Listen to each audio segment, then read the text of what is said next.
Ok, tudo bem com vocês? Estamos aqui de novo no canal Seguros e Sinistros Ponto a Ponto, abordando o tema 6, que é a área de sinistro incêndio, tá?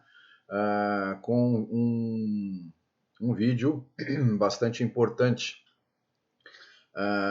que ele fala especificamente da cláusula 304, que o número da cláusula é um número tradicional que já vem antigo, mas essa cláusula ela é encontrada ainda em algumas apólices de seguro e alguns seguradores, né? Ela ainda se faz presente, né? E é uma cláusula que define a questão da presença de substâncias inflamáveis dentro da empresa. Ou seja, então a dica aqui ela é dupla, não só para critério de regulação, mas principalmente para também critério na hora da cotação. O colega corretor que se deparar com um pedido de cotação de um risco comercial, que seja uma indústria, né? Se essa indústria há necessidade de saber se ela manipula com substâncias inflamáveis, porque a presença dessa cláusula ou não presença dessa cláusula muda completamente o cálculo, né, e o prêmio de seguro a pagar, né? Então é muito importante. Eu coloquei aqui na área de regulação de sinistro, porque ela é mais técnica e precisa de algumas definições, né, que nos cursos que normalmente eu dou, ela fica incluída aqui na área de regulação. Então nós vamos começar e nós precisamos primeiro definir 3 termos antes da gente poder entrar na cláusula. Tá? Então vamos partir para as definições desses termos que são muito importantes. O primeiro deles é o ponto de fulgor. Né? O que significa ponto de fulgor? É a temperatura na qual o líquido emite vapor, capaz de sustentar combustão. O que é emitir vapor? Né? Um exemplo bem simples, quando a gente está utilizando álcool, hoje é a época, agora todo mundo usou álcool 70, né? Para asepsia, para limpeza de mãos, e a gente percebe que quando a gente está manipulando o álcool, a gente percebe aquele odor, aquele cheiro do álcool, né? Aquilo são vapores que o líquido está emitindo, né? Isso é o vapor, né? E capaz de sustentar combustão. Se aquele vapor, se misturando com ar, tiver numa concentração tal ou num ambiente aonde for propício e se tiver alguma fonte de ignição, nós vamos ter um incêndio ali tranquilamente, tá? Então isso se chama ponto de fulgor, tá?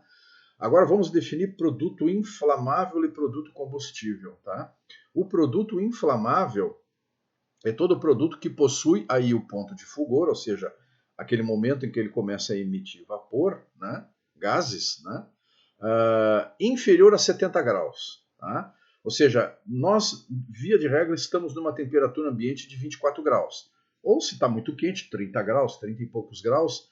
Se estamos no inverno, sei lá, 20 graus, 18 graus. Então, o líquido inflamável é considerado aquele que começa a emitir esse vapor abaixo de 70 graus. Tá? Então, todo líquido... mas como é que eu vou saber se o líquido é? Né? Eu trouxe alguns exemplos aqui e, fundamentalmente, essas questões elas têm que ser, quando a gente está diante de uma cotação de um risco industrial, né? Há essa preocupação de se saber, de se questionar o cliente. Né? Por isso que aquela ideia de sempre cotar em cima de uma outra cotação, você pode estar simplesmente replicando um erro, né? E esse é o cuidado que você tem que ter. Tá? E o líquido combustível é todo produto que possui ponto de fulgor, né? Aquele momento em que ele começa a emitir vapor, igual ou superior a 70 graus e inferior a 93,3 graus. Tá? Então, dentro dessa faixa acima de 70 e abaixo de 90, ele é um líquido combustível. Tá? Que é diferente do líquido inflamável. Por quê? Porque vocês percebem que acima de 70 graus só é que esse produto, esse líquido, começa a emitir vapor. Então, o risco dele de irromper incêndio dentro de um ambiente é muito menor que aquele líquido, né, que pode emanar vapor a menos de 70 graus, não é? Então, por isso que esses líquidos então, são considerados como líquido combustível.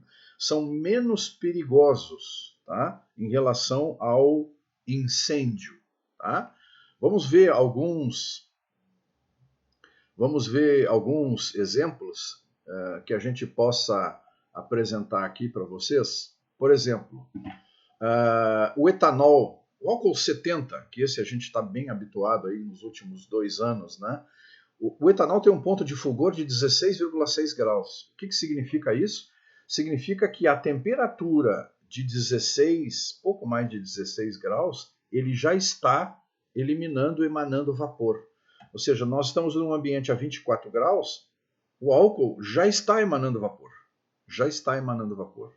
Né? Ou seja, por isso que ele é um inflamável, né, um líquido inflamável que requer cuidados. Né? A gasolina, para vocês terem uma ideia, a gasolina tem um ponto de fulgor a quase menos 43 graus. Né? Ou seja, se nós estivermos lá no Alasca, no inverno do Alasca, a menos 30 graus abaixo de zero, tá? A gasolina lá está emitindo vapor. Né? Com essa temperatura toda baixa, né, ainda está emitindo vapor. Quanto mais aqui, né, no Brasil, né, que é um país eminentemente tropical, que as temperaturas sempre são elevadas, de modo geral, em muitos lugares. Né?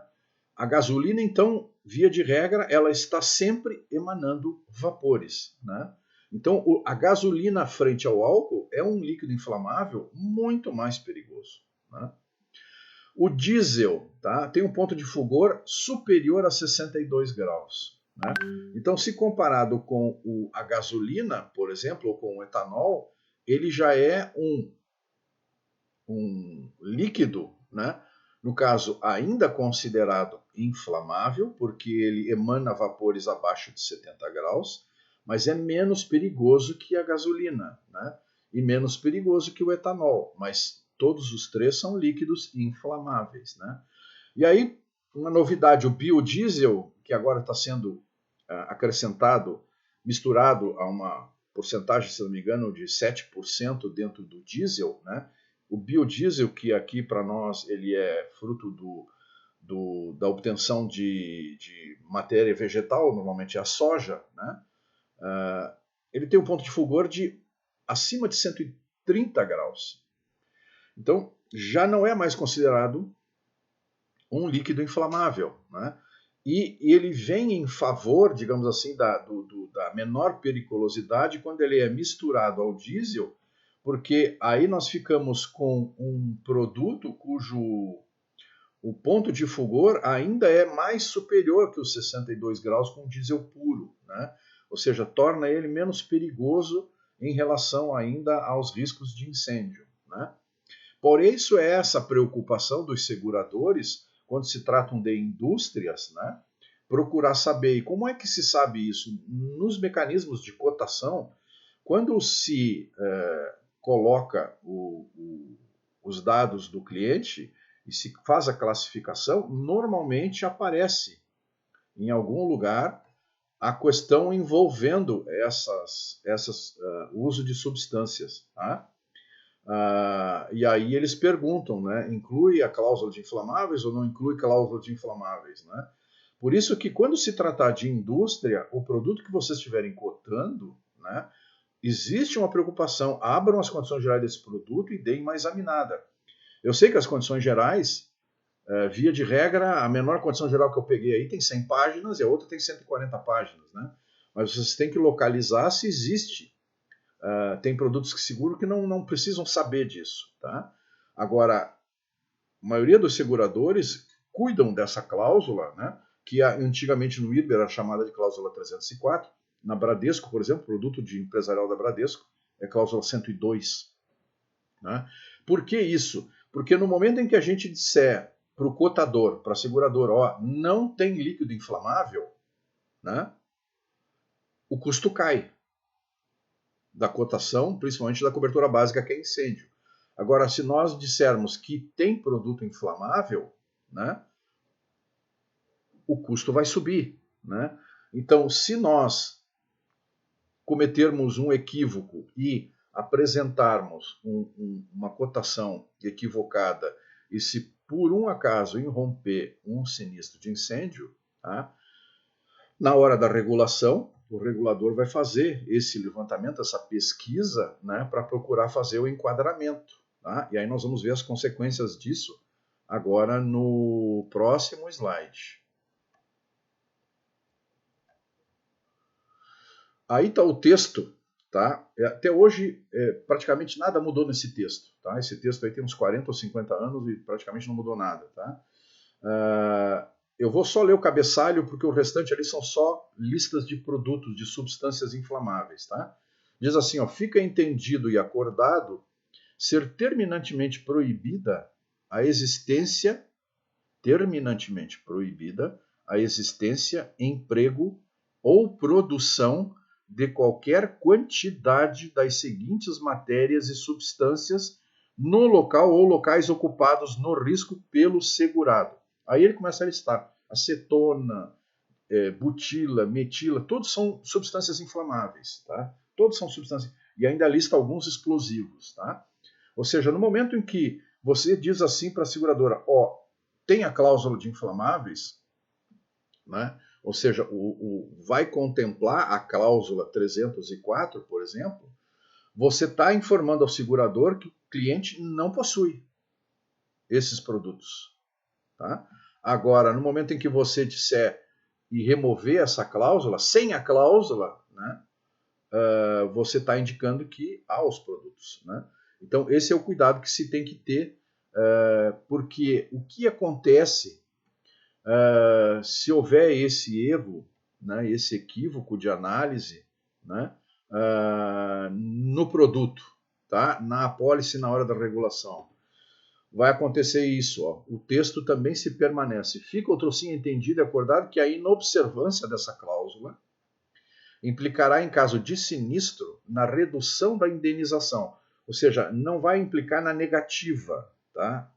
Quando essa cláusula está presente, mas uma redução de indenização que o segurado teria direito, na hipótese de haver cumprido o disposto acima, na mesma proporção do prêmio pago para o que se seria devido. Ou seja, eles vão simplesmente fazer o cálculo. Houve aqui, tinha inflamável e ele disse que não tinha. Qual é a diferença de prêmio que daria? A diferença de prêmio na cobertura básica é 20%. A redução dos prejuízos será de 20%. Tá? Perdão. Nós não teremos a eliminação da cobertura ou a negativa, mas teremos essa redução. E pode ser, às vezes, significativa. Tá? Agora, tem um porém. Tá? A cláusula continua dizendo assim, a proibição acima não abrange as matérias ou substâncias usadas na produção de força, luz, calor. Né? Ou seja, se eu tenho óleo diesel lá para gerar para tocar um motor a gasolina, um motor diesel, um gerador, né? Ou uma caldeira, né? Para isso não há problema, né? Ou utilizadas exclusivamente para fins de análise, asepsia ou limpeza. Daqui a pouco o segurado tem um laboratório, aí ele precisa ter algum produto inflamável que ele utiliza nas formulações lá, nas análises, né? Ou simplesmente para fazer limpeza, né? Então essas questões ficam liberadas. A preocupação do segurador é quando aquela lista de produtos inflamáveis está presente e em quantidade. Tá? Então tem que se tomar cuidado com isso. Né? Se tem, informe que tem. Tá? Porque senão nós vamos ter esses problemas que a gente acabou de comentar aí com redução de valores de indenização. Por isso eu reitero, né, aqui para o corretor quando está cotando, né, e para o corretor quando tiver uma apólice com sinistro aberto de incêndio. Né? Atenção para essas questões, porque isso pode impactar de maneira muito sensível, né, no cálculo, né, e depois no processo de indenização. Tá ok? Se gostaram, deem o seu like e façam inscrição no canal se ainda não o fizeram, porque nós temos ainda uma quantidade muito grande de conteúdo para apresentar para vocês. Tá? E por esse momento ficamos por aqui. Agradeço. Fiquem com Deus.